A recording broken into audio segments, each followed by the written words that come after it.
Ocean strategy को implement कर रहा है। जैसे जिबूटी की वजह से चाइना को इंडियन ओशन पर ग्रिप मिली है, वैसे ही गिनी की वजह से उसे अटलांटिक ओशन में एंट्री मिल सकती है। और यहाँ पर चाइनीज मिलिट्री बेस के लिए सबसे बेहतरीन जगह है बाटा। ये एक पोर्ट सिटी है जो दिखने में तो कोई शिपिंग हब लगता है, लेकिन बहुत सी क्लासिफाइड इन्फॉर्मेशन के मुताबिक चाइना इसे मिलिट्री बेस में कन्वर्ट करने का प्लान कर रहा है। लेकिन ये चीज बाकी दुनिया के लिए इतनी इम्पोर्टेंट क्यों है? असल में अभी तक चाइना की नेवल प्रेजेंस सिर्फ पैसिफिक और इंडियन ओशंस तक लिमिटेड रही है, मतलब वो एरियाज जो उसके बॉर्डर्स के करीब हैं। लेकिन अगर चीन ने बाटा में नेवल बेस बना लिया तो उसे अटलांटिक ओशन तक डायरेक्ट एक्सेस मिल जाएगी, उस समंदर तक जो अब तक अमेरिका और उसके एलाइज का गढ़ समझा जाता था। इस तरह चाइना को वेस्टर्न हेमिस्फेयर में घुसने का मौका मिलेगा, जहां से उसकी नेवी न सिर्फ वेस्ट अफ्रीका पर नजर रख सकेगी, बल्कि फिर उसकी पहुंच साउथ अमेरिका और इवन यूएसए के साहिलों तक भी होगी। और ये सब अंदाजे या थियोरीज नहीं है। लीक हुई इंटेलिजेंस रिपोर्ट्स और अमेरिकन डिफेंस असेसमेंट्स के मुताबिक चीनी फौज गिनी के इस पोर्ट को अपने जंगी जहाजों को रिफ्यूल करने और उन्हें हथियार सप्लाई करने के लिए यूज कर सकती है। ये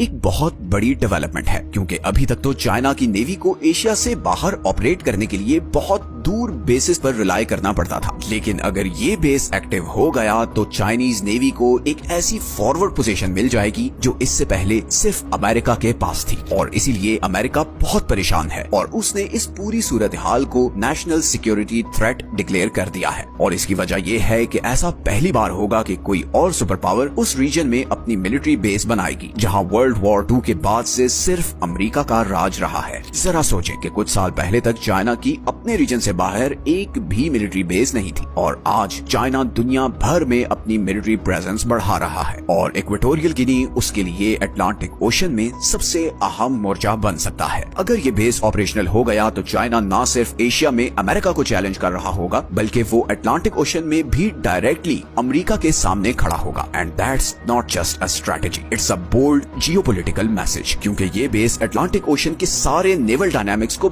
बदल कर रख देगी। एक ऐसा समुद्र जिसे अमेरिका बरसों से डोमिनेट करता आया है। और चाइना के अटलांटिक एम्बिशन सिर्फ गिनी पर ही नहीं रुकते, बल्कि इसी कोस्ट लाइन पर थोड़ा सा ऊपर गैबॉन है, नेचुरल रिसोर्सेज से माला माल एक और मुल्क, जहां चाइना ओपनली तो कोई मिलिट्री बेस नहीं बना रहा, लेकिन जो कुछ वो वहां कर रहा है वो बेस बनाने से कम नहीं है। चाइना गैबॉन में खामोशी से कुछ सीक्रेट ट्रेड डील्स और मिलिट्री एग्रीमेंट्स कर रहा है। अप्रैल 2023 में चाइना ने गैबॉन के साथ अपने रिलेशंस को ऑफिशियली अपग्रेड किया और उसे नाम दिया कॉम्प्रिहेंसिव स्ट्रेटेजिक कोऑपरेटिव पार्टनरशिप। अब सुनने में तो ये सिर्फ कोई डिप्लोमेटिक टर्म लगती है, लेकिन इसकी आड़ में चाइना गैबॉन में न सिर्फ हैवी इन्वेस्टमेंट कर रहा है, बल्कि उसके साथ सीक्रेट मिलिट्री डील्स भी कर रहा है।